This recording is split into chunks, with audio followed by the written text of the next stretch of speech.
What is going on, hockey fans, and welcome to episode number 81 of Marty's Illegal Stick Hockey Podcast, recording here on June 7th, 2022.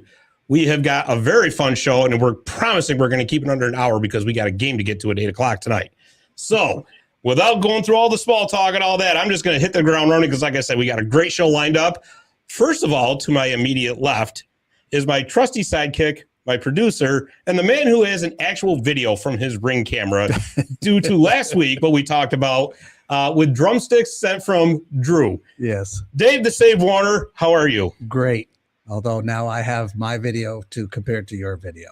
Nothing compares to that, That's Dave. true. Nothing. That's true. So people who watch the show will know. Yeah, right. We'll keep running it. That's for sure. Yeah, we'll keep running it. Yeah. So last week, in case you missed it, Drew sent Dave some drumsticks, the ice cream cones, and he was a little surprised by it. And Dave, yeah, this was one of those cameras on his door. Well, he happened to have recorded the whole transaction, which was actually kind of funny. Oh, so you want me to run that now? So go ahead and run that. Let's get that done now. There we go.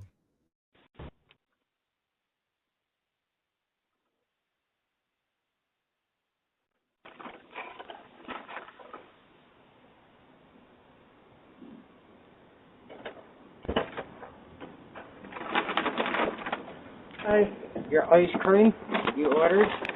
I didn't. This is $5.90 garden, ain't it? Yes.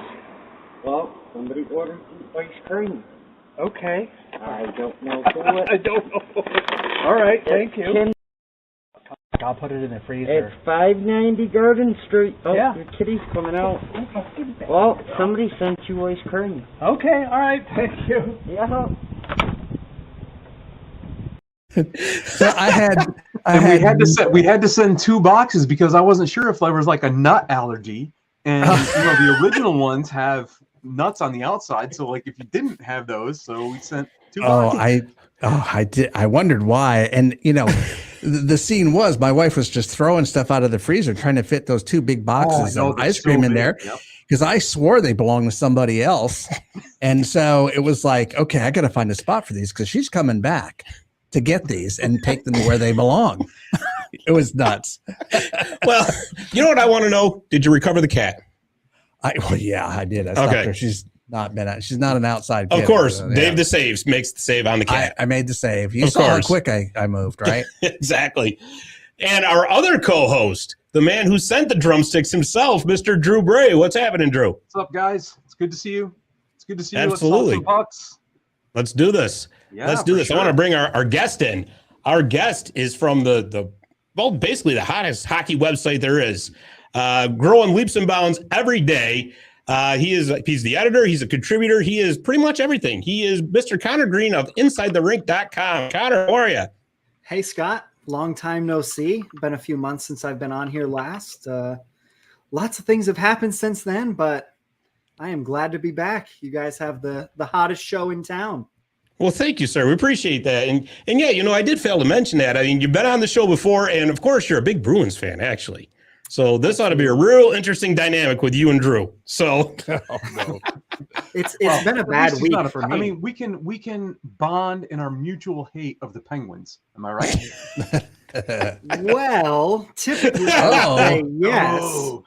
But I actually have the second most NHL paraphernalia goes to the Pittsburgh Penguins for me. Wow. Yep. Nice. That's too bad. Well, if you want to indulge, it's actually kind of a cool story. I'll keep it short and sweet. When I was a senior in high school, I went on a class trip with like 6 other people. We went to France, did a whole tour for about 10 days, and we did it with other classes from different states. Well, there was a group from Butler, Pennsylvania, who I became very good friends with. Yep. And one of the gals in that group was a diehard Pittsburgh Penguins fan, and we clicked with the hockey, and we became really good friends, kind of pen pals almost. And I managed to have a 24/7 copy of the DVD before it was released because my aunt was a journalist and had gotten it for me. So I had sent it to her because I had no, use for it. Right. And she sent me about 3 or 4 different Penguins t-shirts in my size in exchange. And I still have them to this day. So is that the 24/7 that was on HBO? Yes. That led up to the Winter Classic where the Caps came and played at Pittsburgh. I was at that Winter Classic game, and interestingly enough, I actually drank at the bar at the hotel with the crew that shot 24/7. That's awesome. It was amazing, and those guys were great. That was, I mean, it's a shame that the NHL doesn't do it anymore, right? Like, it's just not like all these winter games and stadium series. They're just not like promoting it like they were. Those were amazing. I mean, that level of behind the scenes stuff with, it was so. It's like good. what they did on Amazon with the Maple Leafs. Right. Yep. Oh yeah, that was fantastic. I loved watching that. I wish they do more of that. I'm not a Leafs fan, but it was a great watch for sure. Yeah. Without getting too far into that, I do wonder though if maybe the luster's starting to wear off on the outdoor games a little bit because they're starting to go back to the same venues over and over again. Yeah, I think so. And it's cool, but it's like, we've seen this, right? And in a constant entertainment world that everything's changing and all that, sometimes you got to switch things up a little bit. Yeah, it definitely gets weird. I mean, I feel really fortunate that, I'm in Annapolis, Maryland, and they had one at the Naval Academy. It was awesome. It was just like right down the street, really short hop. But now the Caps are playing the Canes next year in a Stadium Series game, like at NC State. So it's going to be like, I don't even know if I'm like that committed to going. It's not that far. Yeah, it's definitely strange, but what do you do though? Because you run into the trap of, like Connor, not to pick on the Bruins, but say you got the Bruins playing at Fenway or at Foxborough over here, or Gillette Stadium. Sorry, I'm old school. I still think it was Foxborough Stadium. Like the same thing with the Blackhawks, right? I mean, they're going to play at one of the Chicago stadiums, be it Soldier Field, Wrigley Field, wherever. And after a while, it kind of gets stale, and you have to change things up a little bit. But I think that Connor kind of hit it on the head when we were talking about like, you have to have some kind of exciting story about it. Like those years when that 24/7 happened between the Caps and the Pens, that was a giant rivalry. The Caps hadn't broken through yet. It was like the Pens just always pounded us down. And then like that made for a great storyline, like from a journalistic standpoint, right? Like as regular hockey fans, like, we're not impressed, but like give us something amazing that surrounds it and gives it some hype. I think, obviously you have Fenway is just an amazing venue. So it's like, right. That makes sense. It's a little smaller football. The football stadiums are so much larger, so many more people, but I think that they could still make a go of it. I love that one in Tahoe during COVID. That was amazing. Oh yeah. Except they had to be at night. Obviously you can't, but you can't, no fans, which is not great for revenue for the league. Right. But it was beautiful to watch. I mean, it was a really good watch. I always thought they should do one in Alaska, kind of like Mystery Alaska. I thought that'd be the coolest thing. Out in the middle of the tundra. Yeah, exactly. Yeah. Exactly. Just ticky tacky. Yeah. Like, let's just go. I want to adopt those kids. Exactly. But anyways, Connor, tell us a little bit about Inside the Rink, because I think we got a screen we can share to show anybody who's watching on YouTube can check the site out. And by the way, I'm actually happy to say I'm going to be writing for Inside the Rink. We'll be covering the NHL, the LA Kings, and so along with Marty's Illegal Stick stuff, we're going to be seeing much more of me at InsideTheRink.com. So go ahead and tell us all about it, Connor. So as you, Scott, may know, and maybe some of the people that follow you, I used to be a co-host of the Puck Lines podcast based out of Boston. And shortly after doing that for about a few months, decided to step away and really kind of take inventory of what I wanted out of this industry and this business. And together with a friend, we decided to go ahead and start the Inside the Rink website. And originally it was just about 3 or 4 of us from October of 2021. And up until now, we've grown up to a team of about 50 people, 50 writers or podcasters, contributors. And really our focus behind this initiative is we've been around, we've seen what other companies do to their talent and their content creators and how they're treated. And we're completely the opposite. We are the content creators still, even though we're running the business. And we want to make it our mission to treat our content creators better than anybody else and cover the game in a completely different and more unique way. So, for example, the way we came up with Inside the Rink, we are eventually going to have a flagship podcast that will make it all make sense. We will be doing interviews with people who are inside the rink, the front office people who are in ticket sales, bowl gang members, people that make an NHL organization run that you never hear about, and bring that to the forefront of some of the hockey news. That's really awesome, because, it's always fun to be able to interview a player or a coach, but sometimes you kind of start to hear like the same thing over and over, because it's from their point of view. Well, what you're saying, and it's brilliant, and I totally agree, that you don't always hear from, say, the trainer. You don't always hear from somebody in the front office or somebody who's handling marketing, because it's a whole different facet of the game that not a lot of people get to hear about or see. So that's really great, man. So when about you think you're going to be getting that going? Hopefully sometime during next season. That's the goal. Nice. We've got a lot of projects going on right now as we're still adding and creating to the website. We've recently added a cap space section where we have a content creator who puts out some pretty awesome graphics for, the upcoming off season or upcoming season for each team, and how much cap they have, where everybody slots in on the depth chart, etc. And we actually have a huge project that we're overtaking this summer for hockey analytics. And actually, this is probably the first time that any of us will have talked about it on a live show. So you guys get the scoop. Awesome. We get the exclusive.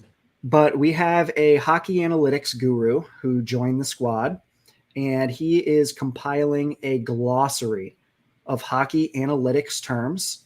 And we will have a page on every single term defining it, how it's calculated, how it's used, and examples for every single statistic you could find for hockey analytics. And then we will have an entire hockey analytics hub with live statistics and scores from the entire league attached to it. Wow.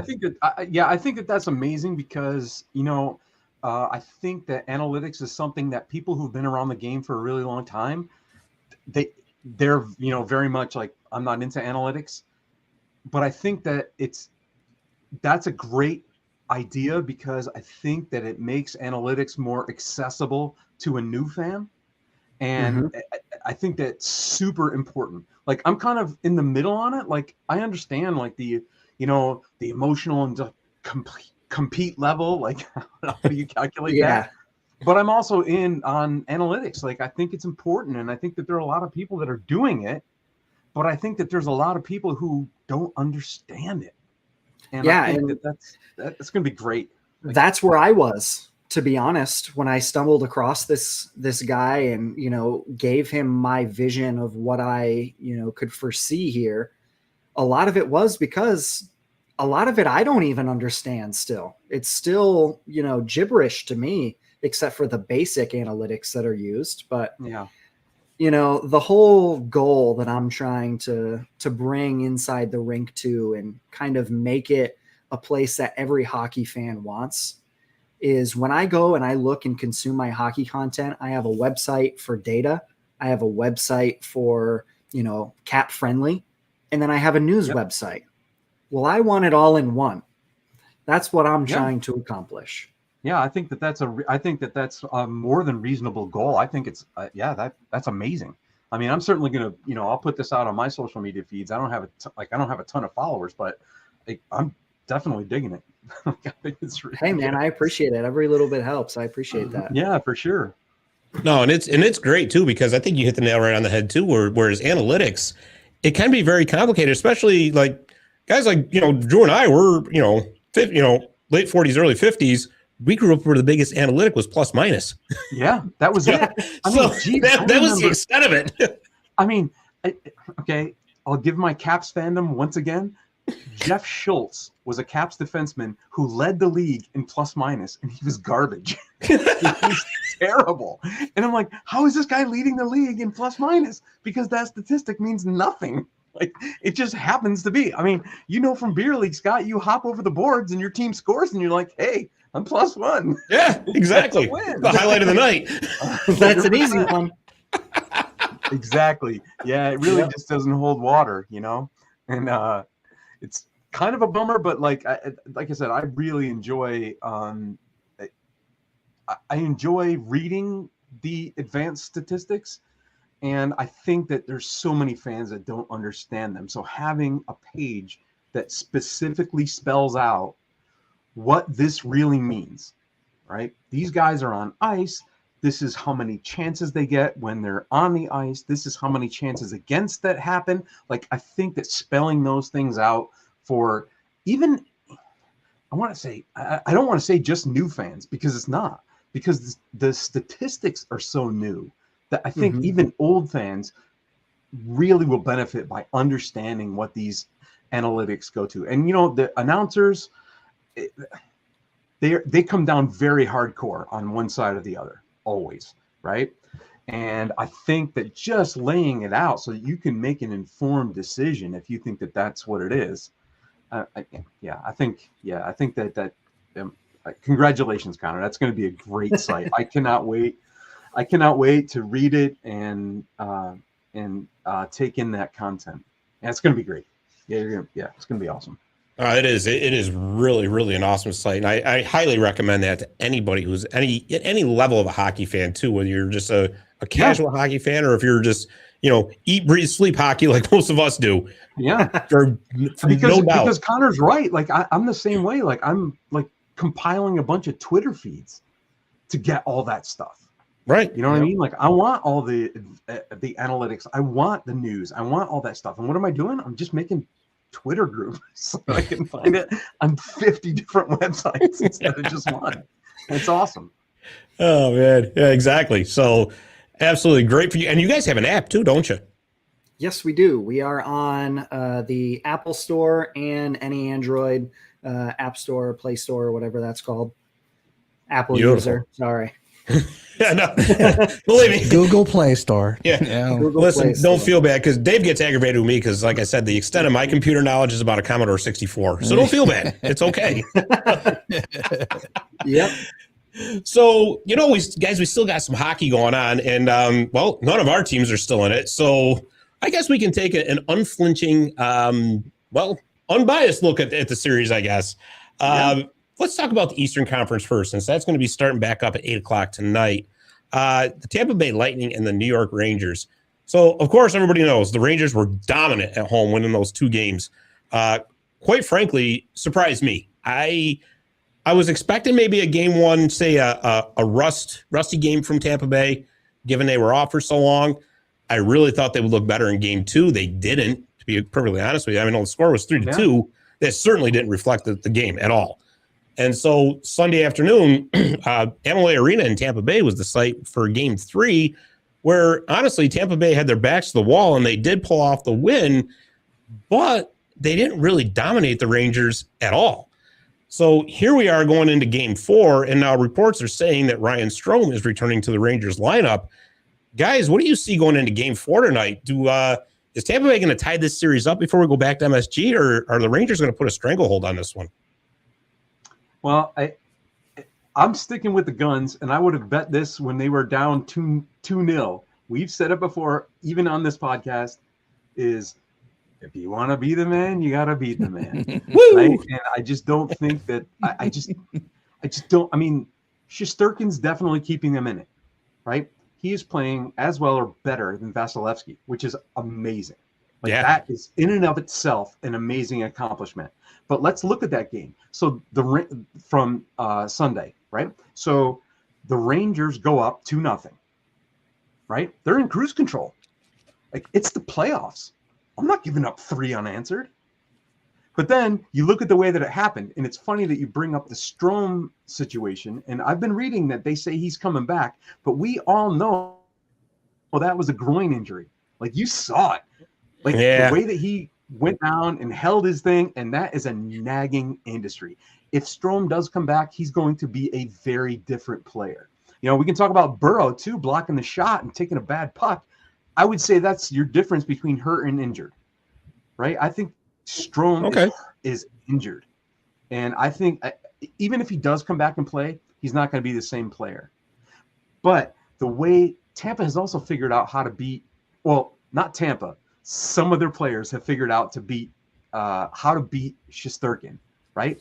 Kucherov takes that puck with 45 seconds left or whatever it was, high slot. He is in a prime scoring position.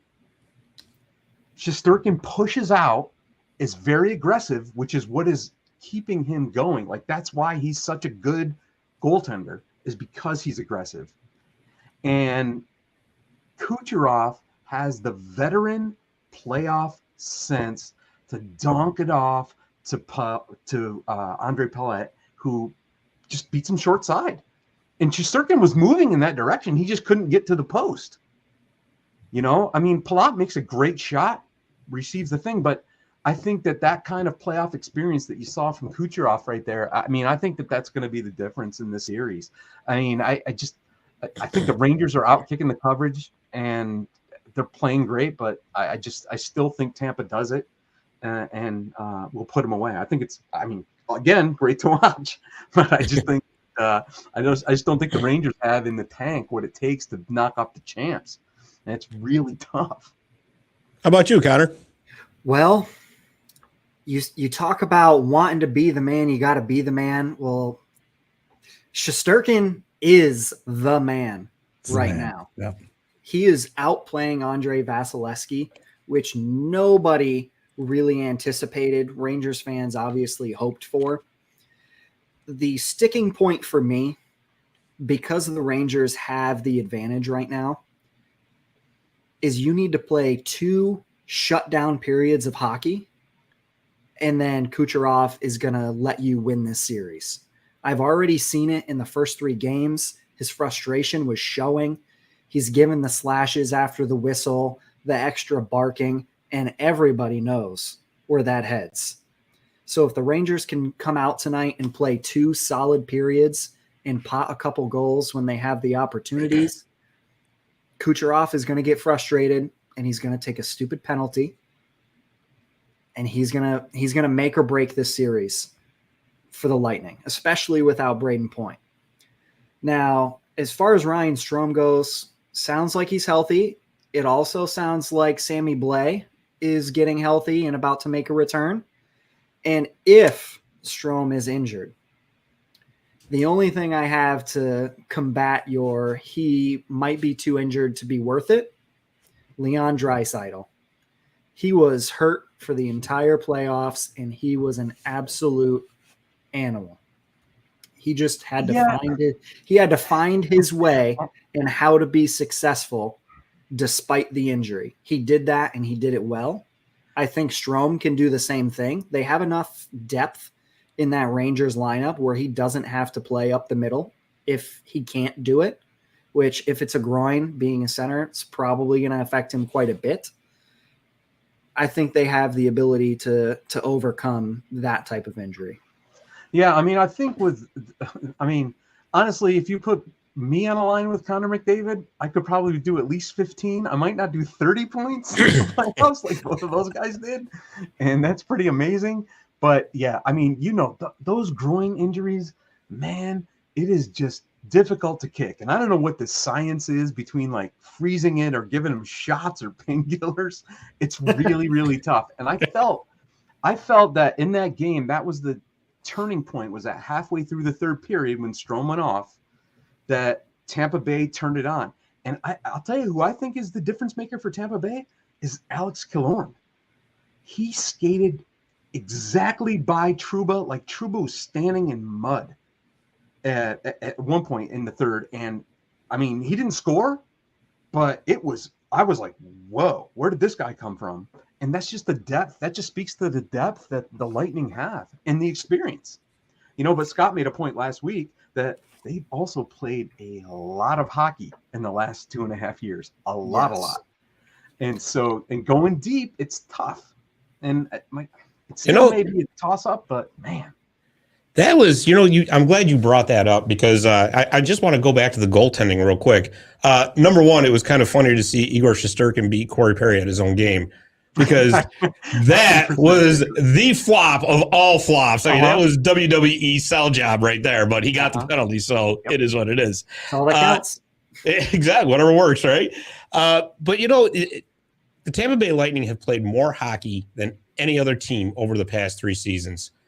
And especially Andrei Vasilevsky, I mean, they have just rode this guy into the ground. Most NHL teams are basically a 1A, 1B goaltending situation, whereas the Tampa Bay Lightning are not. And Andrei Vasilevsky is going to play, 80, 85% of their games. Yeah. So I wonder, guys, is Andrei Vasilevsky perhaps at the point now that he's perhaps a little worn out? Because these goals that he is giving up are not goals that we're used to him giving up, quite frankly. No, for sure. There's times where he's a little bit out of position. They seem to have figured out that glove side. Is it possible that maybe the guy is just tired? Well, 100%. I mean, but and it's bad to criticize Vasilevsky for the way, comparing him to Shesterkin, just because they're just different kinds of goaltenders, right? Vasilevsky is a monster, and you're right. He should be tired. I mean, he is a big dude. I mean, drop to your knees that many times in a day and then get back up. That's just a lot of wear and tear. And you're right, Scott. He's been out of position, not been holding the post well, not being aggressive, but also he has way more to lose, right? I just feel that the Rangers are playing on house money. They're just going for it because why not? Sure. Right? No one's expecting them to get this far. It's been a great run and continues to be so. And I think that's the one thing that scares me about my prediction is that I really think that it could be close. I don't like it, but I think Tampa has too much. But I think, Scott, you make a very, very good point about Vasilevsky and just being tired. That's a lot. I mean, and you can't say the same thing about Kucherov. He's taking seasons off. I know. I'm going to show up. I'm going to not play. Whatever. Oh, the playoffs start. I'm better. I'm good. Right. Yeah. You can't say that. Oh, salary cap? Forget that. I forget it.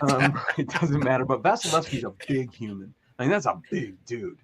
And I think you're right. I think if there's a potential weakness for them, I think that it's the number of games that they played over the last 2.5 years. And then you look at Patty Maroon, who had how many other games that he played for the Blues? I know, right? It's nuts. It's impressive. Nuts. But it's a very interesting situation, and certainly worth paying more attention to. Then I think that a lot of people are not kind of in that niche where they're kind of is it been too much? Has it not? I mean, but we see it, we're just fans, watching it, and we see he's been a different goaltender, I think, in this playoffs. And I think that they've relied a lot more on skaters, which doesn't necessarily mean it's the worst thing in the world, because look at who your skaters are. Right. But, you got Victor Hedman, right? But yeah, no, I think that's a fair point. And just comparing the two, it's going to be interesting. Teams have also had enough time to get the book on Vasi now. He's not, great point. He's not shocking anybody anymore with what he's doing. He's not surprising people. People have figured him out. Yeah. And with good coaching and good players and talented players, you can get through that. Typically you see it way sooner, but Vasilevsky is one of the best goaltenders in the world.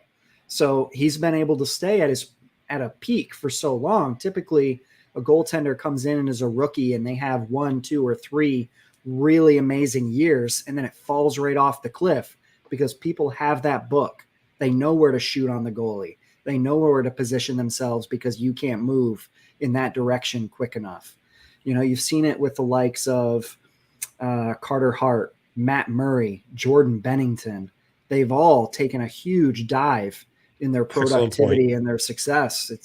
It's kind of inevitable with a goaltender. Yeah, but at the same time, you have guys like Marc-Andre Fleury, who everyone knows that glove high is his weakness, but even his crappy or his weakness is glove high. But go ahead and beat me, right? He wins everywhere. He won in Vegas. He won in Pittsburgh. He won in Chicago. Well, it kind of helps the talent that he's had around him too, Drew. Yeah, for sure. but like, I mean, just having the book on a guy, it doesn't necessarily. If that is his weakness, right? He still makes a ton of saves glove high. Now imagine if Fleury played on a team that was a run and gun style team instead of being a defensive minded team. He would have been Swiss cheese for a lot of seasons. Yeah, if he played on a team like the Toronto Maple Leafs, as much as everybody wanted him to go there, he would have been exposed for probably the first time in his career, in my opinion. Yeah, I mean, same thing. Put him on the Panthers, right? Yep. Those guys aren't playing defense. Like, it is just north-south all day, and I think so.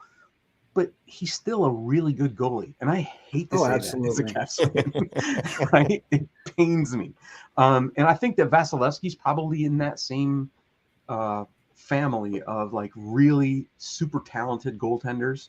That yes, you may get the book on him, you may shoot north-south, and maybe the book's not in on Shesterkin yet. Like, it's just not. He's young, right? That's a great point too. Right, but there's also the whole thing about like he's just going for it. That's the thing I love about this Rangers team is that they have to. I mean, they're just doing it. You know, they're not pressured. They're not the Capitals like trying to advance past the first round, like with all this pressure around them all the time. They're just going for it. And I love that about that team. And it's been really fun to watch. So I'm excited to watch it again. They were my dark horse Stanley Cup winner before the season. So I am really the Rangers. Wow. Yeah. Wow, that's interesting. I believe in what this Rangers team has, especially when they put Gerard Gallant behind the bench. Yeah. You know, make no really doubt. Gerard Gallant, but he's done a great job. He's a great coach. For sure. I don't like him, but yes, you're correct. He's done great for that team with the talent that he's managed, and the way that he's managed to deploy that talent has been amazing. Yeah, and there's no doubt that pretty much everything has gone right for the Rangers. There's no denying that. But I'll tell you what I think the biggest difference in this series, besides the goaltending that everybody's talking about, there's another thing that really nobody's talking about. And the fact that the Rangers are getting secondary scoring, whereas Tampa Bay really isn't. Because when Tampa Bay was making those runs to those 2 straight cups, yeah, of course, they had the star-studded top 6. But a lot of the times, it was their third line that came up with that big goal when they needed it. When they had the Barclay Goodrows, who is now a Ranger, the Blake Colemans of the world, you know, those guys were coming through for them.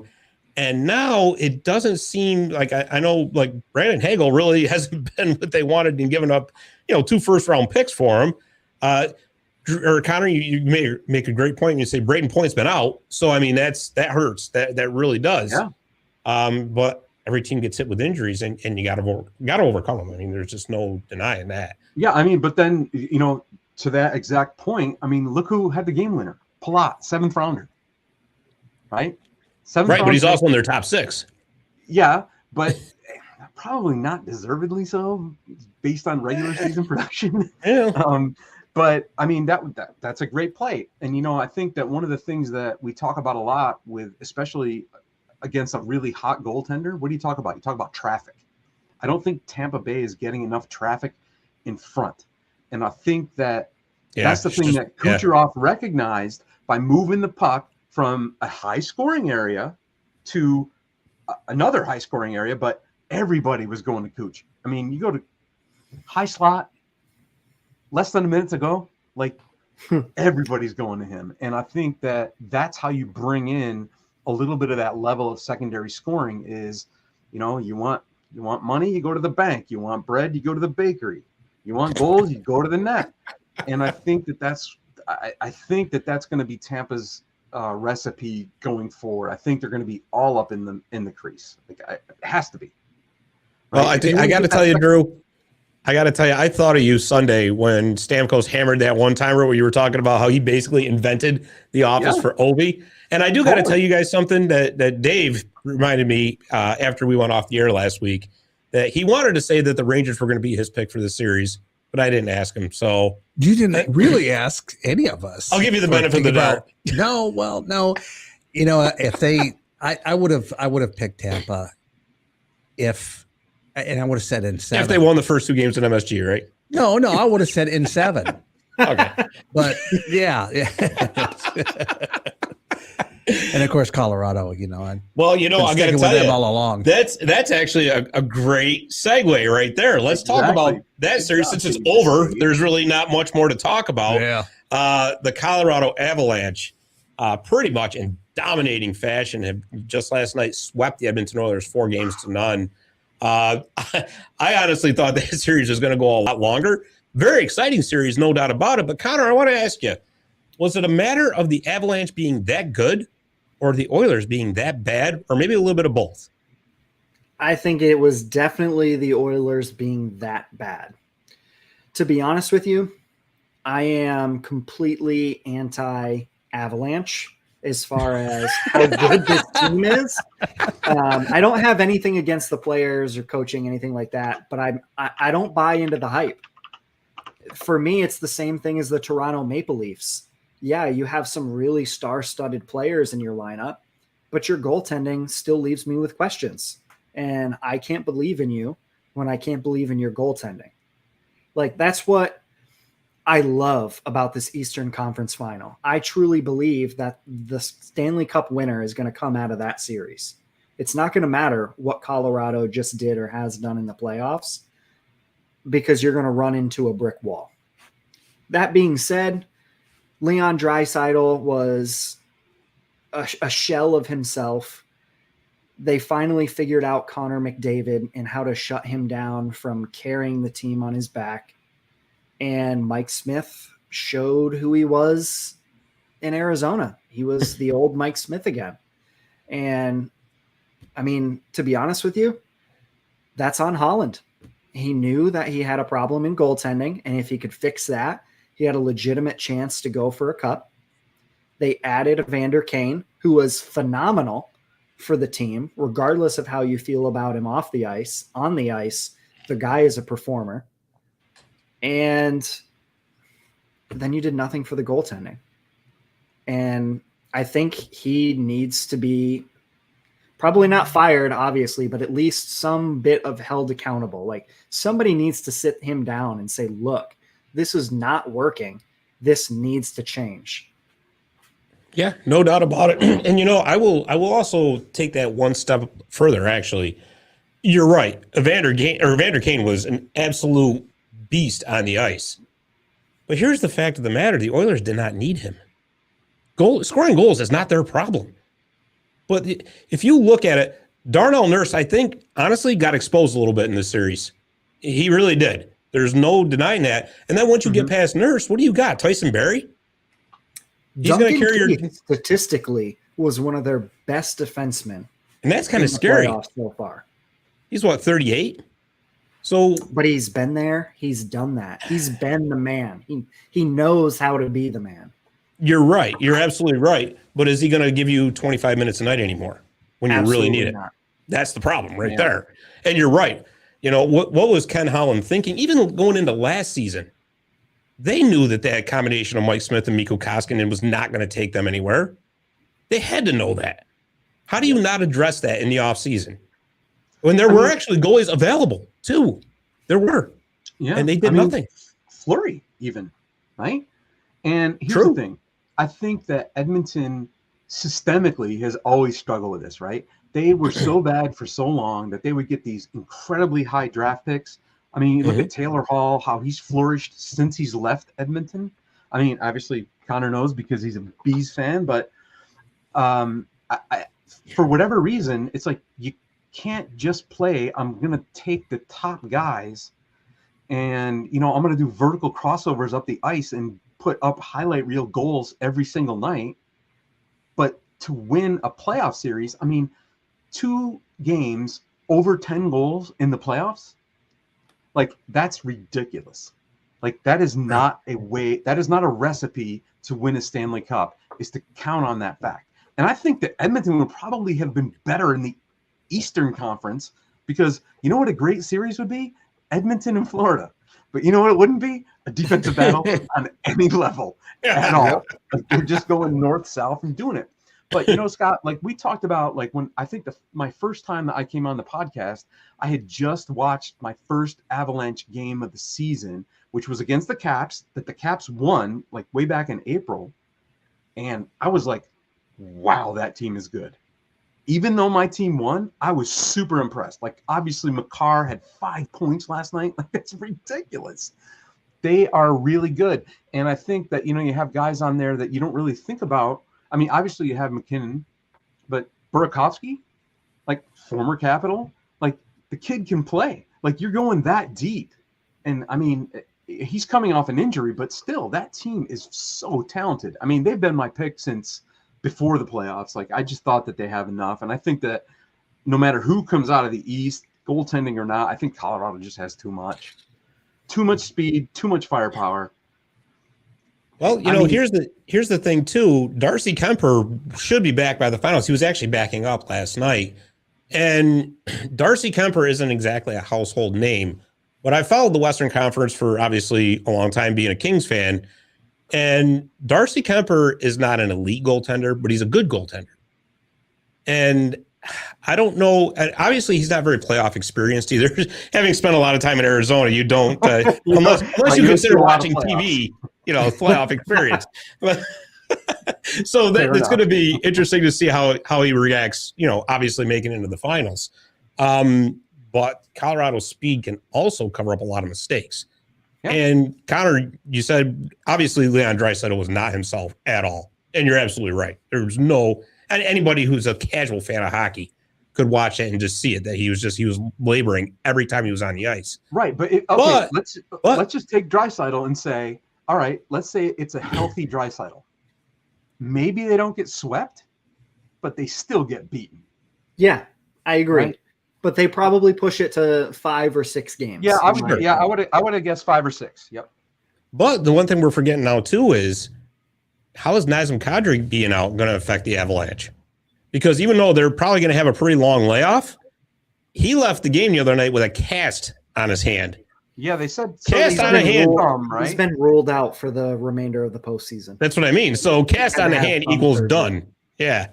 So that hurts, because I'll tell you, that guy was having a heck of a playoff. He was having an amazing playoff. And you know what? We were talking about Evander Kane earlier and like what he's done for Edmonton. That was just the dumbest thing. I mean,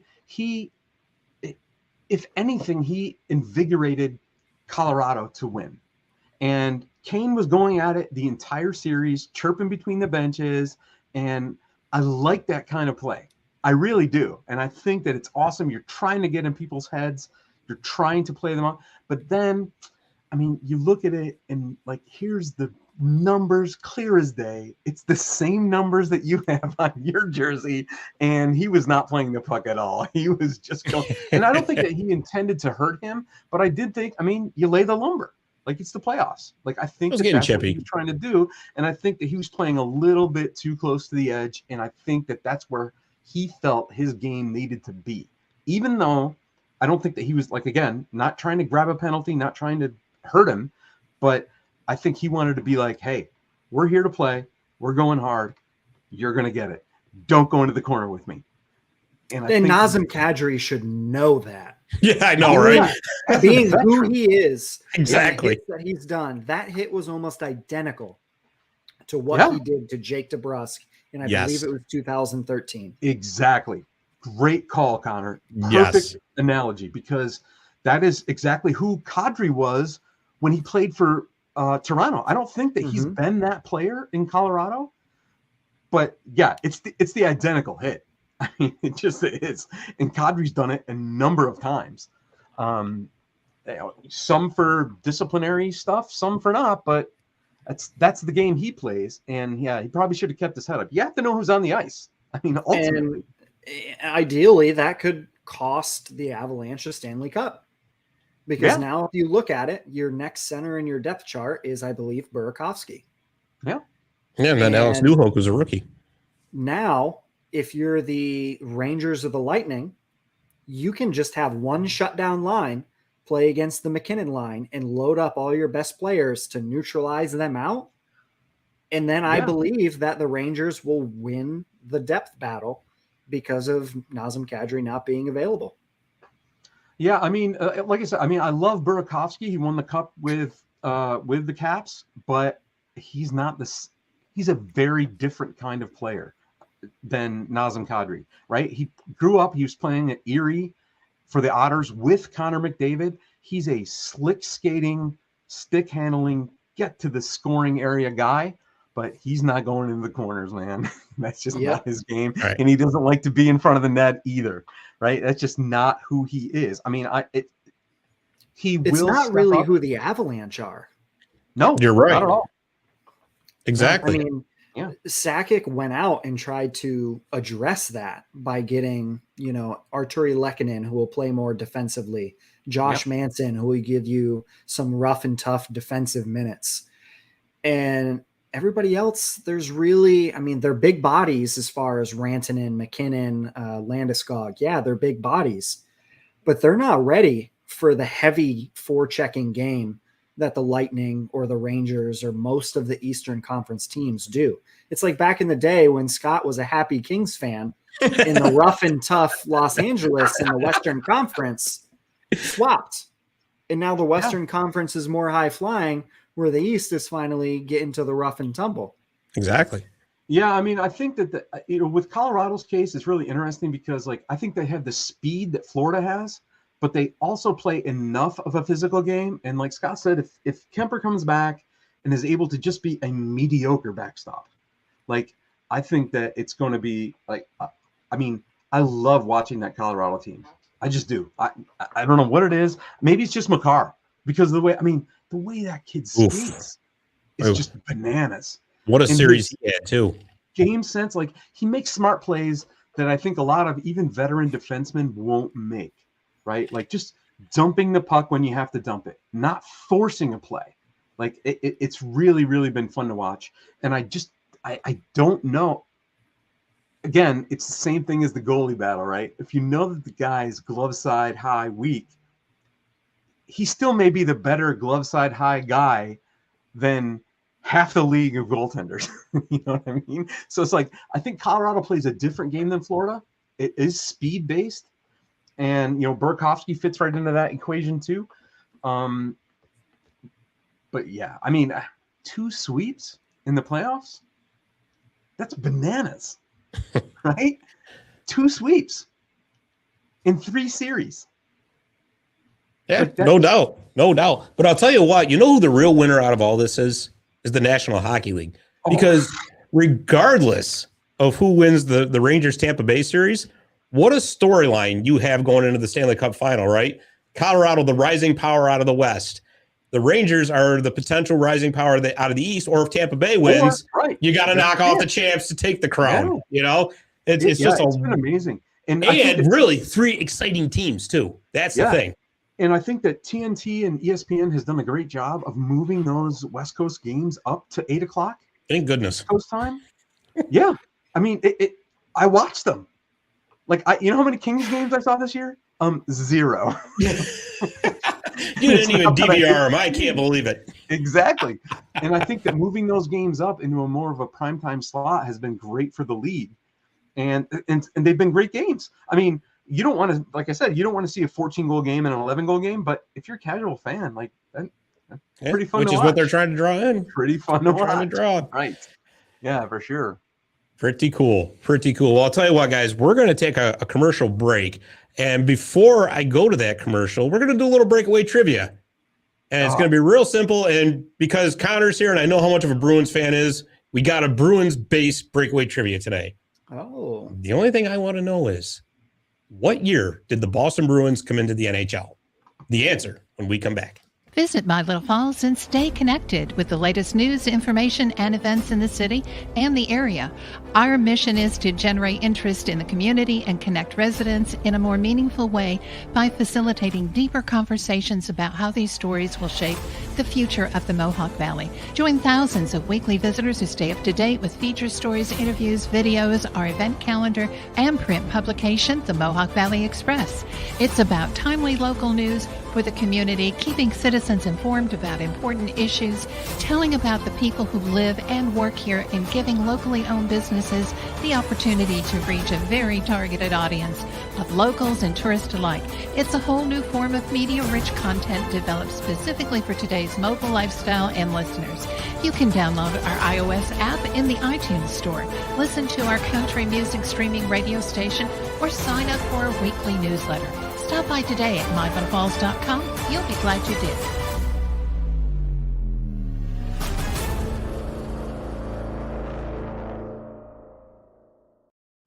I love that tune. Anyways, we're back. We got about 10 minutes to go before puck drop of game 4, so we're going to get this segment in quick. First of all, we got to answer breakaway trivia. And I'll give you guys the question one more time. Real easy, quick question anyways. What year did the Boston Bruins come into the NHL? Who's got a guess? Well, I hate this question because I know that they're original 6, but I also know that they all didn't come into the league at the same time. Right. Which also makes it like really interesting. So it has to be like, early 20th century at some point. I'm guessing. Oh, way to narrow it down, Drew. Before 1940, I guess. I don't know. I'll give me a 40-year window. I'll take it. All right. Dave? Jeez, I was going to say just off the top of my head 47, but it's probably 2. Okay. Yeah. Connor knows it. I can just see by the look on his face. He better know it. He's jumping up and down in his seat. He looks like Horseshack from Welcome Back, Connor. Mr. Connor! Mr. Connor! 1924. Correct. Whoa. You, sir, are correct. It was 1924. As a matter of fact, I think they were the first United States-based team to come in. I think they were in before Chicago. They were in before New York. They were in before even Detroit, I believe. So, yeah, because obviously there's a whole long story behind it that we don't have time to get into, but it's interesting. Let's just say that. Yes. So, Connor, speaking of the Boston Bruins, some big news coming out of Boston. They have fired their coach. Coach Bruce Cassidy is gone after, I think he was there 6 seasons, compiling a 245 wins, 108 losses, and 46 overtime losses. So I guess what happened?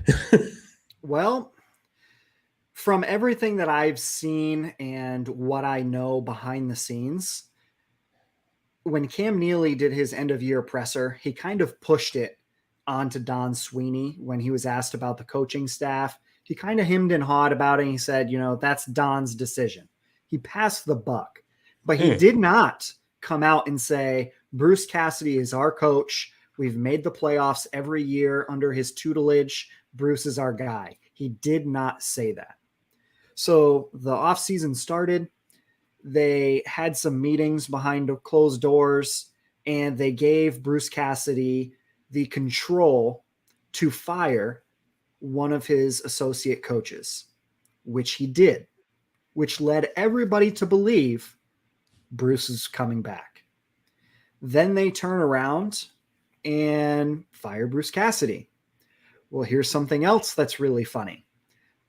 Cam Neely said all of those things about the coach and had yet to give Don Sweeney his extension.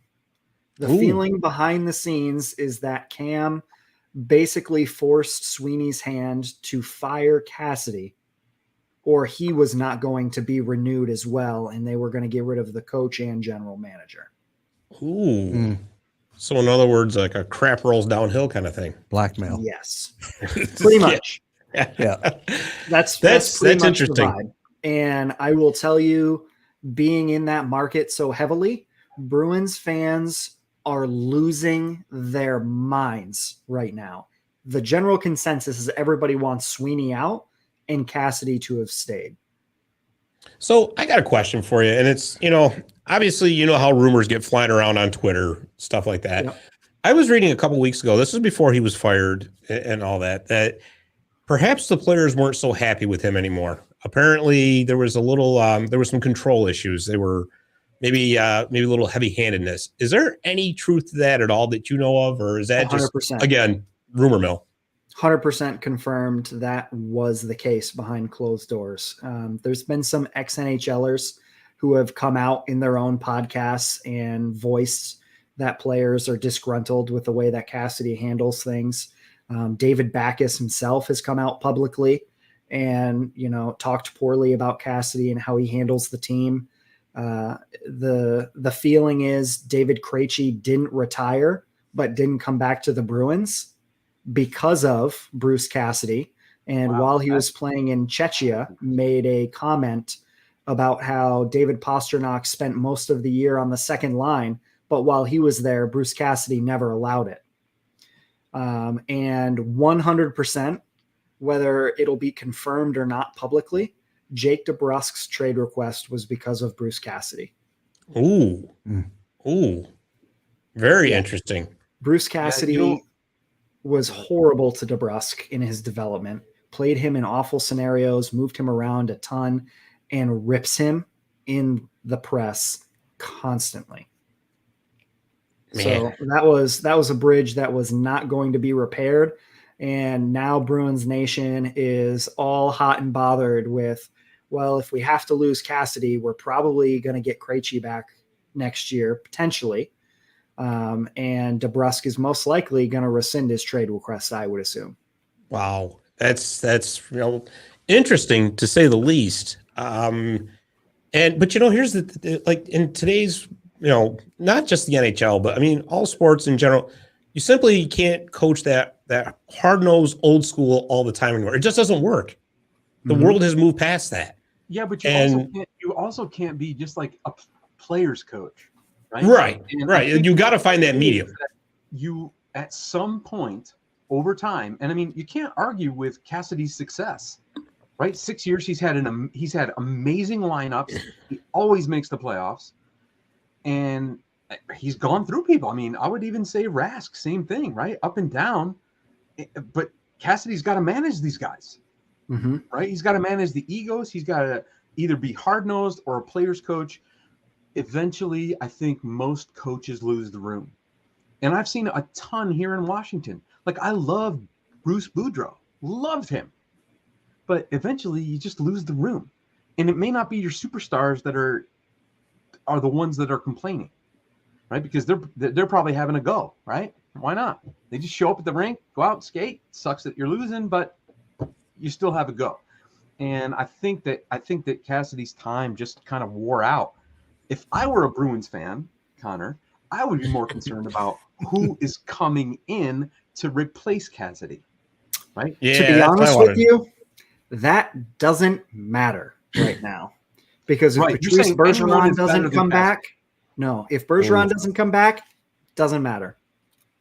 Yeah, that's going to be hard. Are going to go downhill. Because they really don't have anybody in the system that's ready to come up. I mean, listen, Patrice Bergeron is not going to be replaced in one season. And I know they got like Jack Studnicka, who's an up-and-comer, but he's nowhere near ready to be a Patrice Bergeron or anything like that. But because the two-way element of Bergeron's game is there's no doubt. Nearly irreplaceable. No doubt. No doubt. I mean, hopefully they get somebody who's good at one side or the other. But Bergeron, Right. Yep. So obviously, though, there are coaches available out there. What would you say to, I'll just come right out and say it, a Barry Trotz? Barry Trotz, to me, it doesn't make sense. The only reason being is I know he wants to transition into the front office quite soon. He doesn't really want to coach that much longer. And I don't see that being a fit in Boston. I don't see an easy transition into their front office. So I really think he's going to go somewhere where he has a future in management. Makes sense. Yeah, I mean, honestly, Trotz was the biggest loss that I can remember for the Caps because he was so good. And it's not just him. It's like wherever he goes, you know who else comes with him? Mitch Korn, the best goaltending coach. Here we go again. Right? You get a full package. The problem with Barry, unfortunately, is that he's very good at hiring assistants, and they replace him. Like, it sucks. But, I thought that he would transition to the Caps front office. I think he's probably a better fit in Winnipeg. It's his home province. I think that's where he may end up, maybe Philly, but I don't think he wants the media and all that. Like, I think Winnipeg's a good fit for Barry. I don't know if he's going to win a cup there, but he's going to have a decent run, move into the front office, and kind of be done with it. You bring that up. That way, go ahead. Oh, I was like, speaking of Winnipeg, actually, Paul Maurice might be a pretty good fit in Boston. Known to be a player, the players loved him in Winnipeg. Yeah. And coming off a situation where you have a locker room that did not like their old coach, it actually might do the Bruins a world of good to bring somebody like Maurice in to kind of calm the waters a little bit. Okay, let's, carte blanche, start all over again, and let's get back at it. I think if I were to give you one name to watch, it's Rick Tocchet. The Bruins actually interviewed him last summer for a coaching position. At least we wouldn't have to watch him on TV anymore. Hey, listen, I liked him on TNT. I liked him on TNT. Come on. I don't. Nope. No, I don't. I think that's interesting. It's weird because Tocchet's actually kind of a new name. I mean, he's been assistant in different places, and he has a decent body of work. But, I'm just sick of the same names being recycled all the time. Right? Yeah, one of the things about the Caps hiring Boudreau when they did was this guy was an up and comer. Like, yeah, he'd been around the AHL and he'd won the Calder Cup and these kind of things. But like, I look at these names of the people that they're talking about and how many vacancies do we have? Like a ton. A lot. Yeah, you got Vegas, Dallas, Philly. Like, you got a ton of places. Detroit. Like, people want to coach there, right? I mean. And just like the same names just coming up. Tocchet's interesting. I could see that being a fit in Boston, actually. It might be a nice, blending of coaching ability, coaching experience, and players, because you have a veteran group there that, again, like Connor said, are just going to be happy that it's not Bruce Cassidy. Who do you want to coach? Not Bruce Cassidy.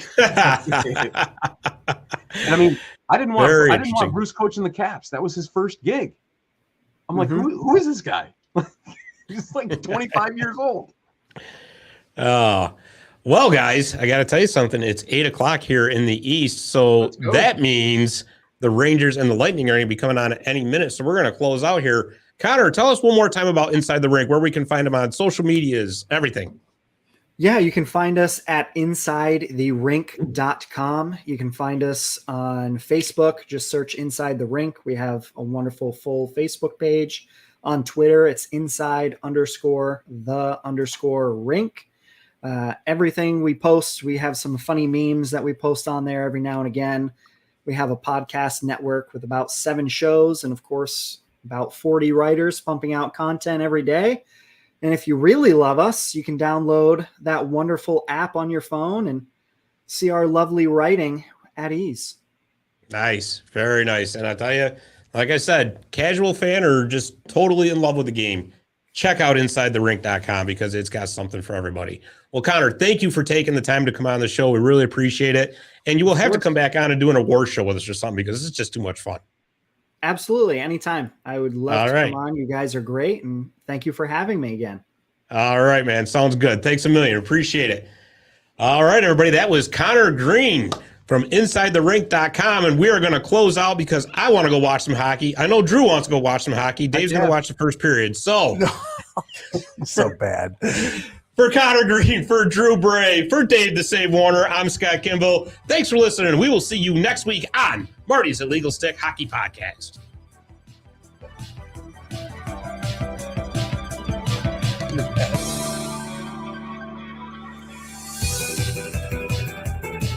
Dave, you were hardly on.